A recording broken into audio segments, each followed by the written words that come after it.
Hello everybody, welcome to Blue Marble Science. Rachie 5.0 is going to explain to us how star trails can work on a flat earth. It's pretty interesting. Hey, warning, severe facial and monitor damage alert is in effect. Get out those oven mitts, push the monitors back out of punching range, and let's light this dumpster fire and have some fun. Now, Rachie 5.0 was debunking a video done by Professor Phil Bell, and if you guys are not subbed to Phil's channel, hop on over there and do that. A link to his channel's in the description.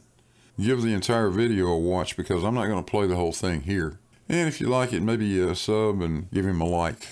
Anyway, here's Rachie debunking the idea that star trails don't work on a flat earth. In this next series of videos, which I intend to keep short and sweet, I'll be raising issues for science deniers such as flat earthers. We are not science deniers. We love science. The problem is we don't love pseudoscience. But we love science. We're not science deniers. You love science, but you think the earth is flat. Just out of curiosity, what shape would you think the earth was if you hated science? And then offer them a challenge. Now, this video is dedicated to 3 flat earthers in particular, namely Rachie 5.0, her BFF Anthony Riley, and flat earth researcher and ideas man Brian's Logic. Now, this video will have a fresh but deadly outcome for flat earth. Obviously, I mean for people with a modicum of intelligence.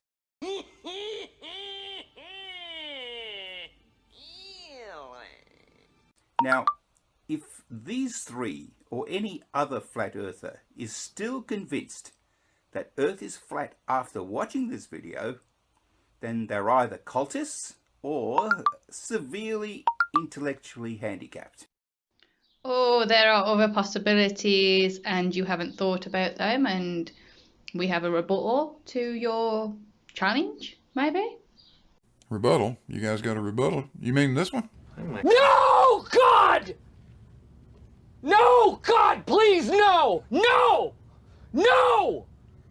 No! Now, firstly, you must agree that standing directly underneath Polaris at its zenith means that star trails must be perfectly circular.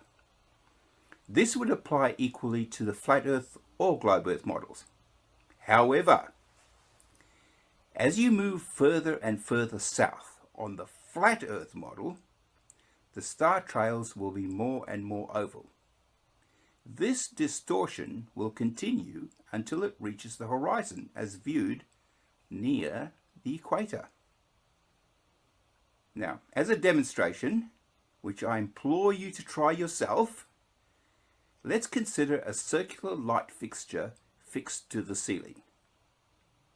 When you're standing directly underneath it and you look upwards directly above you, that's plumb with the floor, you see a perfect circular object.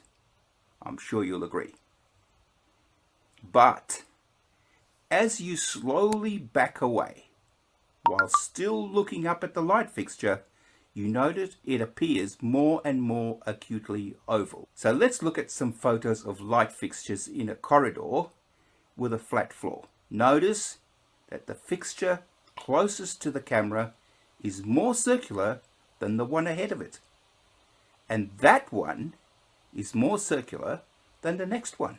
And as you can see, not only are the fixtures getting smaller, but more and more acutely oval. Now, if you look at the fixture in the far distance, meaning that you've backed up significantly, you should see that the oval shape is very, very acute. It would almost look like a straight line. And of course, it's also much smaller as it approaches your center of view. Now, I'm sure that's not a surprise here for anyone, not even for a flat earther. However, I must apologize now for spending time going over something that is so patently obvious. However, it's necessary because as sure as the sun rises every day, there will be some flat earthers who will pretend not to understand or to claim I'm setting up a straw man to burn down. Correct. This is kind of like a straw man, isn't it? I mean, I understand what you mean now when you say about oval star trails, but there's a big problem with your examples. Yeah, they're exactly what you should see if the Earth is flat, only that's not what we see. Yeah, I'd say that's a big problem. But we'll get into that in a minute. Let's let you carry on first. So don't forget, flatties, you have already put yourself forward as expert navigators. So clearly you do have a map and by extension a model. If you disagree that Polaris is in the center, then you have a lot of explaining to do with respect to your navigation prowess. You can't have it both ways. I do disagree that the North Pole is in the center. But I notice you say that you can't have it both ways, but then you fail to expand and to elaborate and to explain why we can't have it both ways. You don't understand that, Rachie? You can't claim that you don't have a map and you don't know where anything is, and at the same time claim you can take a sextant and navigate any place you want to go on the planet. That's what he's saying. So, they're kind of interesting. So let's get back to the issue at hand. Now imagine instead of a series of solid single circular light fixtures, you had one comprised of many lights arranged in a perfect circle and rotating. Again, you see a perfect circle of lights when you look up from directly underneath. And as you slowly back away, they appear more and more acutely oval and smaller the further away you go. So, does anybody see anything wrong with his examples yet? I'm guessing the Globers won't because of all the bias, but surely somebody has to see what's wrong with his examples, right? It's clearly just common sense and not particularly intellectually challenging, even for your low fruit fluff. So let's draw our attention to Polaris and the stars around it, which we can use to make a star trails photo using a long exposure time-lapse photograph process. If you think back to the light fixture demonstration, it should be clear to anyone born with enough mental aptitude to recognize simple shapes that the only place you could ever photograph perfect circular star trails is directly beneath Polaris at the North Pole. Anywhere else, and you would get star trails that must appear oval if the Earth is indeed flat, and you are moving away on a flat surface. This is precisely like the light fixture model. So now let's consider, what do we actually see? Well, it goes without saying that everyone in this space has seen and argued about star trails and how they appear to turn and how many there are. But I've not heard any argument about what they might look like away from the center. So this is what an actual photo of star trails looks like close to the equator. Okay, so does anybody see the problem with this on the globe model? Because this is meant to be the star trails from the equator. Not on the equator, close to the equator, that's what he said. And from the looks of the picture, I would say probably 10 to 15 degrees north of the equator. Got it? Fair enough. Okay, so let's say you're on a ball. We'll beg the question a minute. This is a ball right now, and that is the star trails from the equator on the ball. Right. Now, zenith underneath Polaris would be where? Because if we look where Polaris is, obviously it's going to be the centre here.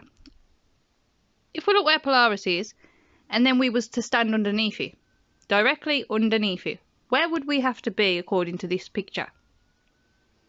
According to this picture, if you was to take the geometry of, you know, the ball seriously in that, because obviously they don't really understand the sky in that, but anyway, you'd have to be zenith. So to be directly underneath it, you would have to be here. But they believe that they're on the equator now on a ball, and therefore the North Pole would be over down here, like obviously because everything's down on a ball, so that it would have to be down over here. The North Pole would have to be over the horizon, down here somewhere, probably a lot further down than that, but obviously there's only so much screen. So you're not going to be directly zenith to that, are you? Like, how can you be standing directly underneath that when you're going to be all the way down here somewhere? You know what I'm saying? No, I don't know what you're saying. I know that if we're near the equator, we're going to see star trails that look like this. We're going to see Polaris just above the horizon, as you see in this picture. I also know as we move north, for every 60 nautical miles we move, Polaris's altitude is going to increase by 1 degree until we get to the North Pole, and then we're going to see star trails that look like that at our zenith. That's what I know. Got it? Clearly, this is wrong for flat Earth. Think again about the large circular light fixture. Had you backed away from it such that it is near your horizon, then as in the light fixture demonstration, the star trails would be acutely oval and the stars close to the center bunched up very closely. So here comes my challenge. Now it's time to ask yourself some questions.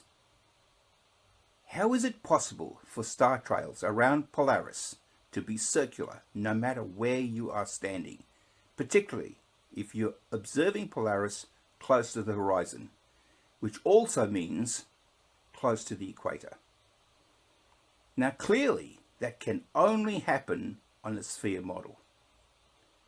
Stand here and you are looking north and you see the star trails around Polaris as Earth spins. Stand here and you're looking towards the north and you will see circular star trails around Polaris as Earth spins.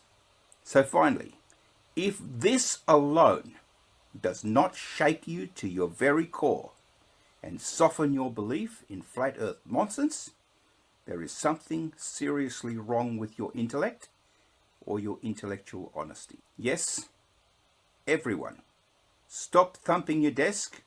I have deliberately not mentioned the southern star trails at the horizon. That presents even greater problems for flatties. I will deal with that in a subsequent video. The southern star trails would work just like the northern star trails. So I don't see how it really poses more problems. It's exactly the same. The way the one works is the way the other one works. So yeah, no problem. No problem at all if you live on a rotating Earth, Rachie. But if you're going to claim you live on a tortilla, you're going to have a real problem trying to explain that second pole of rotation with a completely different set of stars rotating around it. Get out your tap dance shoes.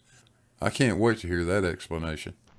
Now my challenge to any flat earther is to think about the issue I have raised and see if you can come up with an explanation that does not include obfuscation by throwing in the word perspective without any suitable explanation or any demonstration for that matter. It needs to be unique to flat Earth, as the solution is in this video is unique to the globe Earth. If you are a stubborn flat earther, brace yourself.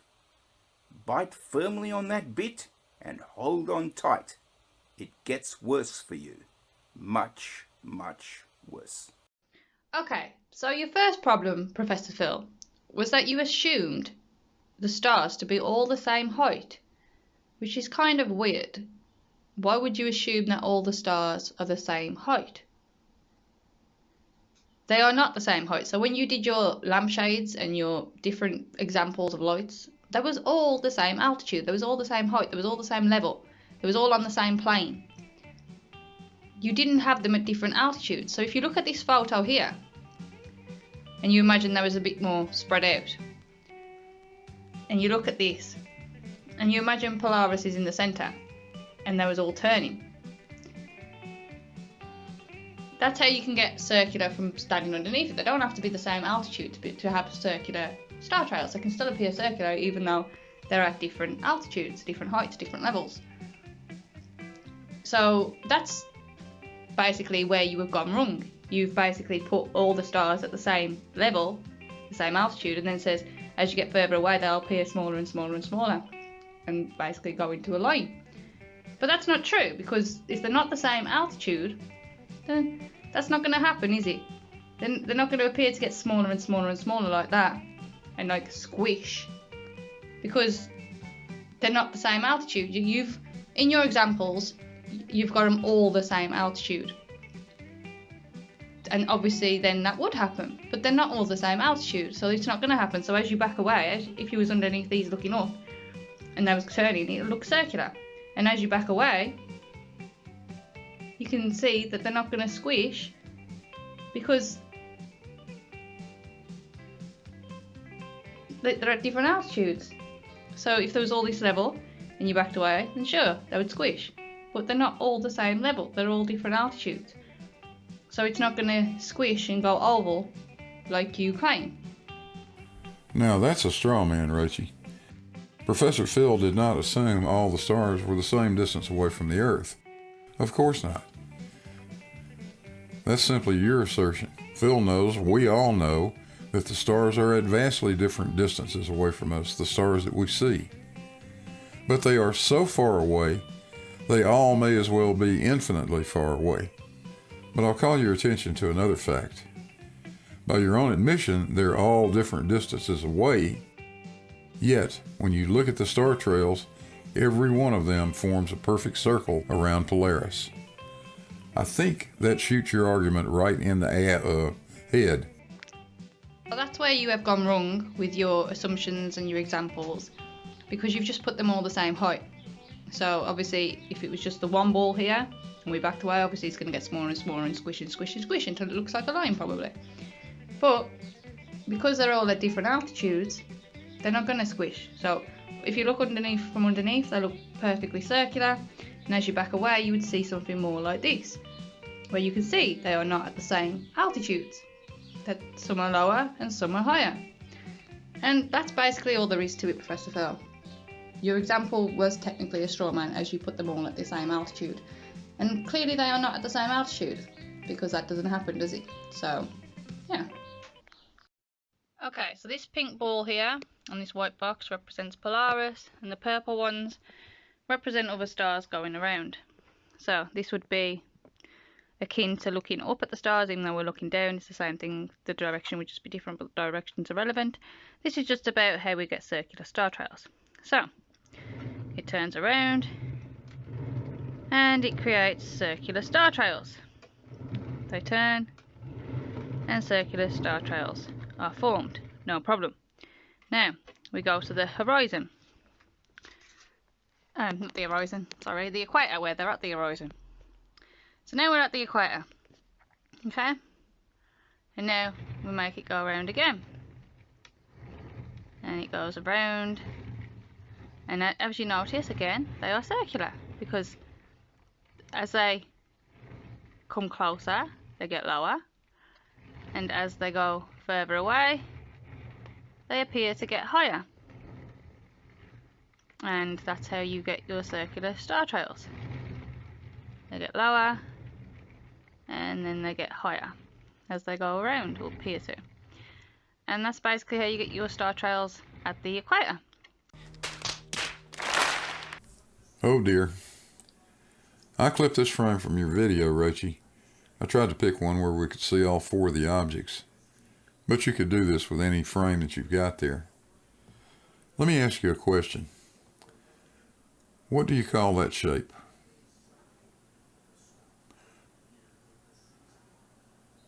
I think you made Professor Phil's point rather well. Thanks for playing, and thanks for watching. Hope you guys enjoyed it. Don't forget to hit those buttons down there. Click the little bell if you want notifications. Shout out to the members and the patrons and PayPals. Thanks for everything you guys do, and I'll see you on the next one.